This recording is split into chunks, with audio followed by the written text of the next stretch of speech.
Assalamualaikum warahmatullahi wabarakatuh.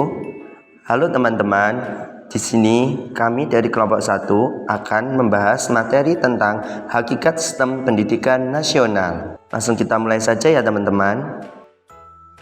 Nah, di sini ada menu. Yang pertama yaitu profil dari pemateri, yang kedua menu belajar, dan yang ketiga menu kuis. Lanjut kita tonton menu profil dari pemateri dulu ya teman-teman. Nah, di sini ada saya Anggi Prastio, kemudian teman saya Maulana Habibur Rahman, ada Atif Mastura, ada Sofiatul Istianah, ada Halimatus Sadiah, ada Husna Zuhrotul, dan Lisma Puspitasari. Lanjut ke menu belajar. Di sini ada daftar materi. Yang pertama pendahuluan, pengertian, dan unsur-unsur. Di sini saya akan menjelaskan materi hakikat sistem pendidikan nasional. Nah, berbagai referensi menyatakan bahwa pendidikan merupakan upaya penting yang harus dilakukan oleh sebuah bangsa untuk membangun dan meningkatkan kesejahteraan masyarakat bangsa tersebut. Pendidikan Nasional Indonesia diselenggarakan berdasarkan jiwa UUD 1945 dan UU RI nomor 4 tahun 1950 de facto digunakan sebagai pedoman penyelenggara pendidikan, pengajaran dan kebudayaan untuk seluruh daerah NKRI, mengingat bahwa sistem pendidikan pemerintah kolonial pada masa itu tidak demokratis karena bersifat elit, diskriminatif, dan diorientasikan pada kepentingan pemerintah penjajahan, maka sistem pendidikan rakyat yang sudah ada perlu dibina dan dikembangkan agar dapat menjangkau seluruh kepentingan rakyat secara lebih luas. Nah, perbedaannya apa sih pendidikan nasional zaman dahulu dan zaman sekarang yang ada di Indonesia? Nah, pendidikan nasional pada zaman dahulu itu sistemnya lebih menguntungkan kepada penjajahan Belanda, dan juga kan pendidikan nasional zaman dulu bersifat elit, yang mana hanya kaum-kaum bangsawan yang boleh menempuh pendidikan. Beda dengan zaman sekarang, bahwasanya seluruh masyarakat wajib untuk melaksanakan pendidikan. Bahkan yang tidak mempunyai biaya untuk melanjutkan pendidikan, ada bantuan tersendiri dari negara Indonesia. Selanjutnya ada materi pengertian yang akan dijelaskan oleh Lisma dan Dia. Selanjutnya ada pengertian sistem dan sistem pendidikan nasional. Yang pertama, pengertian menurut etimologi. Menurut etimologi, sistem berasal dari bahasa Yunani, yaitu sistema, yang berarti himpunan bagian atau komponen yang saling berhubungan secara teratur dan merupakan suatu keseluruhan. Yang kedua, menurut Kazik. Kazik mendefinisikan sistem sebagai organisasi yang dirancang dan dibangun strukturnya secara sengaja, yang terdiri dari komponen-komponen yang berhubungan dan berinteraksi satu sama lain yang harus berfungsi sebagai suatu kesatuan yang utuh untuk mencapai tujuan khusus yang telah ditetapkan sebelumnya. Dengan demikian, sistem merupakan suatu totalitas dari seluruh unsur yang saling berhubungan. Pengertian mengenai pendidikan nasional, dan sistem pendidikan nasional yang tercantum pada Undang-Undang Nomor 20 Tahun 2003 tentang Sistem Pendidikan Nasional. Dalam undang-undang ini, pendidikan didefinisikan sebagai usaha sadar dan terencana untuk mewujudkan suasana belajar dan proses pembelajaran agar peserta didik secara aktif mengembangkan potensi dirinya untuk memiliki kekuatan spiritual keagamaan, pengendalian diri, kepribadian, kecerdasan, akhlak mulia, serta keterampilannya diperlukan dirinya, masyarakat, bangsa, dan negara. Pasal 1 ayat 1. Pendidikan nasional didefinisikan sebagai pendidikan yang berdasarkan Pancasila dan Undang-Undang Dasar Negara Republik Indonesia tahun 1945 yang berakar pada nilai-nilai agama, kebudayaan nasional Indonesia, dan tanggap terhadap tuntunan perubahan zaman. Pasal 1 ayat 2. Adapun sistem pendidikan nasional adalah keseluruhan komponen pendidikan yang saling terkait secara terpadu untuk mencapai tujuan pendidikan nasional.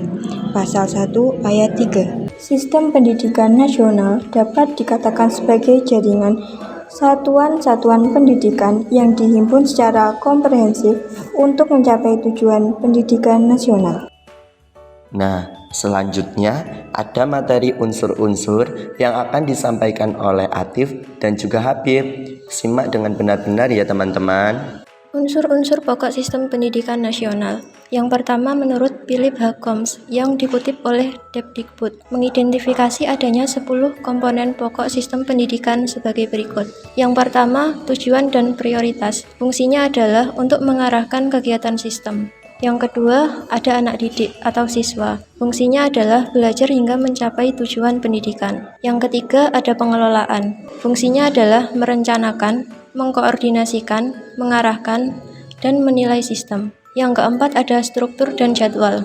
Fungsi dari struktur dan jadwal adalah mengatur waktu dan mengelompokkan anak didik berdasarkan tujuan-tujuan tertentu. Yang kelima, ada isi atau kurikulum. Fungsinya sebagai bahan yang harus dipelajari anak didik. Kemudian yang keenam, ada pendidik atau guru. Pendidik atau guru memiliki fungsi untuk menyediakan bahan, menciptakan kondisi belajar, dan menyelenggarakan pendidikan. Kemudian yang ketujuh, ada alat bantu belajar. Fungsinya memungkinkan proses belajar mengajar sehingga menarik, lengkap, dan bervariasi. Kemudian yang kedelapan, ada fasilitas yang berfungsi sebagai tempat terselenggaranya pendidikan. Kesembilan, ada teknologi, komponen yang berfungsi mempermudah atau memperlancar pendidikan. Dan yang terakhir, ada pengawasan mutu, berfungsi membina peraturan-peraturan dan standar pendidikan, peraturan penerimaan anak didik, pemberian nilai ujian, dan kriteria baku. Baik, di sini saya akan melanjutkan penjelasan dari Atif, yaitu unsur-unsur pokok sistem pendidikan nasional menurut Kazik. Beliau menyebutkan bahwa suatu sistem pendidikan nasional memiliki 3 unsur atau 3 komponen. Yang pertama, tujuan, yang kedua, isi, dan yang ketiga, proses. Dari ketiga unsur pendidikan nasional tersebut, beliau mendefinisikan bahwa suatu sistem pendidikan nasional yaitu sebagai organisme yang dirancang dan dibangun strukturnya secara sengaja yang terdiri dari komponen-komponen yang berhubungan dan berinteraksi satu sama lain yang harus berfungsi sebagai suatu kesatuan yang utuh untuk mencapai tujuan khusus yang telah ditetapkan sebelumnya. Nah, untuk memastikan kalian paham tentang materi yang disampaikan oleh kelompok kami, maka di sini kami ada beberapa pertanyaan yang akan disampaikan oleh Sofia dan juga Husna. Simak dan dengarkan ya, mungkin saja kalian bisa menjawabnya karena kalian mendengarkan. Halo teman-teman, di sini saya punya pertanyaan nih. Untuk memastikan kalian paham atau tidak terkait materi yang kami sampaikan, soal yang pertama adalah jelaskan pengertian dari sistem secara etimologi.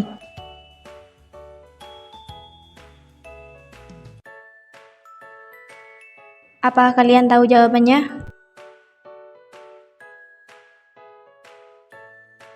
Secara etimologi, sistem berasal dari bahasa Yunani, sistema, yang berarti himpunan bagian atau komponen yang saling berhubungan secara teratur dan merupakan satu keseluruhan.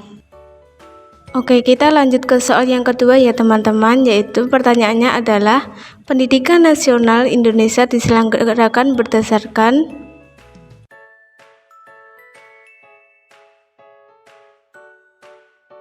gimana? Kalian tahu nggak jawabannya?